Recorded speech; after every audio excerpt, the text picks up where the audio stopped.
নমস্কার। পৌরাণিক জগতে আপনাদেরকে আবার স্বাগত জানাই। মহাভারতের মহাযুদ্ধ কুরুক্ষেত্র, সেই যুদ্ধে শ্রেষ্ঠ গুরুদের একজন ছিলেন দ্রোণাচার্য, যার হাতে তৈরি হয়েছিলেন অর্জুনের মতো শ্রেষ্ঠ তীরন্দাজ।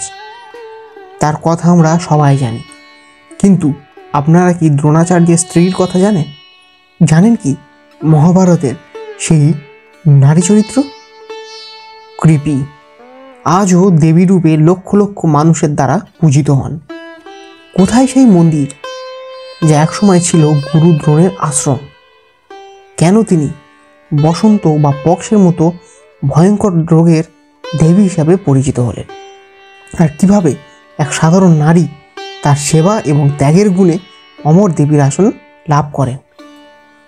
চলুন আজ আমরা ডুব দিই সেই ইতিহাসে, পুরাণ এবং বিশ্বাসের সেই সঙ্গমস্থলে, যেখানে মহাভারতের এক নারী চরিত্র দেবী হয়ে উঠেছেন।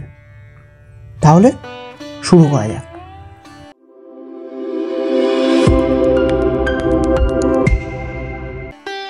এই কাহিনীর শিকড় লুকিয়ে আছে দিল্লির কাছে অবস্থিত গুরুগ্রাম শহরে, যার পুরনো নাম ছিল গুরগাঁও।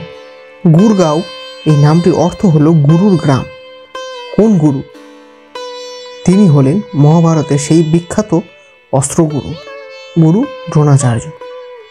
কিংবদন্তি এবং স্থানীয় বিশ্বাস অনুযায়ী আজকের এই ব্যস্ত শহরটি ছিল একসময় গুরু দ্রোণাচার্যের সেই শান্ত তপবন সাদৃশ্য আশ্রম। এখানেই তিনি কৌরব এবং পাণ্ডবদের অস্ত্র শিক্ষা দিতেন। এখানেই একদিন অর্জুন পাখির চোখ তীরে বিদ্ধ করেছিলেন। এখানেই একলব্য তার গুরু ভক্তির চূড়ান্ত পরীক্ষা দিয়েছিলেন। আর এই আশ্রমে বাস করতেন দ্রোণাচার্যের স্ত্রী কৃপি। কৃপাচার্যের বোন হওয়ার কারণে তার নাম ছিল কৃপি।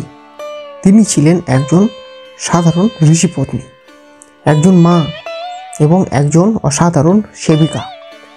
দ্রোণাচার্য যখন তার শিষ্যদের অস্ত্র শিক্ষায় ব্যস্ত থাকতেন, তখন কৃপি তার আশ্রমের অন্য একটি দিক সামলাতেন। তিনি ছিলেন অত্যন্ত দয়ালু এবং সেবাপরায়ণ। সে যুগে বসন্ত, হাম বা পক্সের মতো রোগগুলোকে মনে করা হতো অভিশাপ। এই রোগে আক্রান্ত শিশুদের অনেক সময় অচ্ছুত বলে দূরে সরিয়ে দেওয়া হতো, কিন্তু কৃপি ছিলেন অন্যরকম। তিনি তার মাতৃস্নেহ দিয়ে সেই সমস্ত অসুস্থ পরিত্যক্ত শিশুদের সেবা করতেন। তিনি নিজে হাতে তাদের ক্ষত পরিষ্কার করতেন, ভেষজ ওষুধ দিয়ে তাদের যন্ত্রণা কমানোর চেষ্টা করতেন। তার হাতে শীতল স্পর্শ এবং মাতৃস্নেহ যেন জাদুর মতো কাজ করত। বহু শিশু তার সেবায় আরোগ্য লাভ করতে শুরু করল।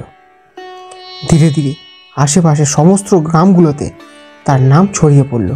তিনি হয়ে উঠলেন সমস্ত দুঃখী অসুস্থ শিশু এবং তাদের মায়েদের একমাত্র ভরসা।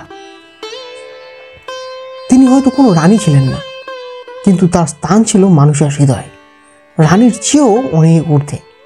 কিন্তু নিয়তির পরিহাস দেখুন, যে নারী এত শিশুর সেবা করেছেন, তার নিজেরই জীবন শেষ হয়েছে এক ভয়ঙ্কর পুত্রশোকে। মহাভারতের যুদ্ধের অষ্টাদশ দিনে তিনি খবর পান ছলনার দ্বারা তার স্বামী দ্রোণাচার্যকে হত্যা করা হয়েছে। আর যুদ্ধের শেষে তিনি শোনেন তার একমাত্র পুত্র অশ্বত্থামা এক ভয়ঙ্কর পাপের কারণে ভগবান শ্রীকৃষ্ণের দ্বারা অভিশপ্ত হয়েছেন এবং তাকে অনন্তকাল ধরে পৃথিবীতে যন্ত্রণা নিয়ে ঘুরে বেড়াতে হবে। স্বামী এবং পুত্রের এই ভয়ঙ্কর পরিণতি, এই অপমান কৃপির মাতৃ হৃদয় আর সহ্য করতে পারল না। দুঃখে, অপমানে এবং অভিমানে তিনি তার স্বামীর সেই আশ্রমে, অর্থাৎ আজকের গুরগ্রামের এই স্থানেই যোগবলে তার দেহ ত্যাগ করেন। কৃপির নশ্বর দেহ হয়তো হারিয়ে গেল, কিন্তু তার সেবা, তার দয়া, তার মাতৃস্নেহ মানুষের মন থেকে হারালো না।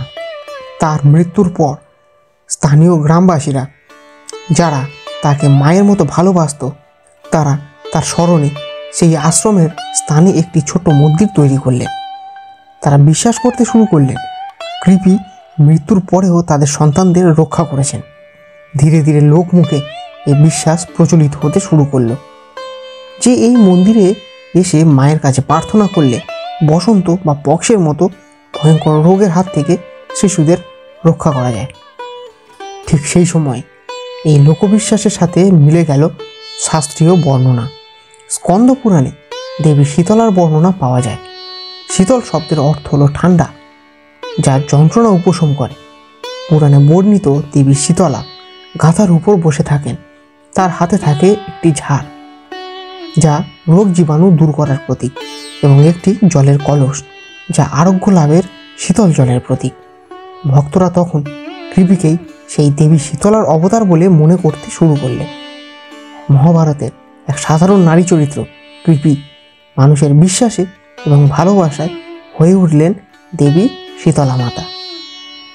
অষ্টাদশ শতাব্দীতে ভরতপুরের জাট রাজা জাওয়াহির সিং মুঘলদের পরাজিত করে দিল্লি থেকে অষ্টধাতুর তৈরি শীতলা মাতার মূল মূর্তিটি নিয়ে আসেন এবং গুরুগ্রামের এই স্থানে একটি বিশাল এবং সুন্দর মন্দির তৈরি করে দেন, যা আজও বিদ্যমান। আজও গুরুগ্রামের সেই শীতলা মাতা মন্দিরে চৈত্র মাসে বিশাল মেলা বসে। হাজার হাজার ভক্ত, বিশেষ করে মায়েরা, তাদের সন্তানদের আরোগ্য এবং মঙ্গল কামনায় মায়ের কাছে ছুটে আসেন। আর এই মন্দিরে একটি অদ্ভুত প্রথা হলো, এখানে দেবীকে কোনো গরম বা টাটকা ভোগ নিবেদন করা হয় না। তার সেবার কথা স্মরণ করে তাকে আগের দিনের তৈরি বাসি এবং ঠান্ডা খাবার, যা শীতল ভোগ নামে পরিচিত, সেটাই নিবেদন করা হয়। আপনারা ভাবুন একবার, মহাভারতের এক নারী চরিত্র, যিনি হয়তো কোনো যুদ্ধ করেননি, কোনো রাজ্য শাসনও করেননি, তিনি শুধু তার সেবা এবং দয়ার গুণে মানুষের হৃদয়ে দেবী রূপে অমর হয়ে গেলেন। এই কাহিনী আমাদের শেখায় যে সত্যিকারের মহত্ব তলোয়ারে নয়, সেবার মধ্যেই লুকিয়ে থাকে। পৌরাণিক জগতের আজকের এই পর্বটি আপনাদের কেমন লাগলো? আপনাদের অনুভূতি আমাদের কমেন্টে অবশ্যই জানান এবং ভক্তিভরে লিখুন জয় মা শীতলা। আর এমন অনেক না জানা এবং অনুপ্রেরণামূলক কাহিনীর সাক্ষী হতে আমাদের চ্যানেলটি অবশ্যই সাবস্ক্রাইব করুন। দেখা হচ্ছে পরবর্তী ভিডিওতে। ততক্ষণ ভালো থাকবেন, সুস্থ থাকবেন। ধন্যবাদ।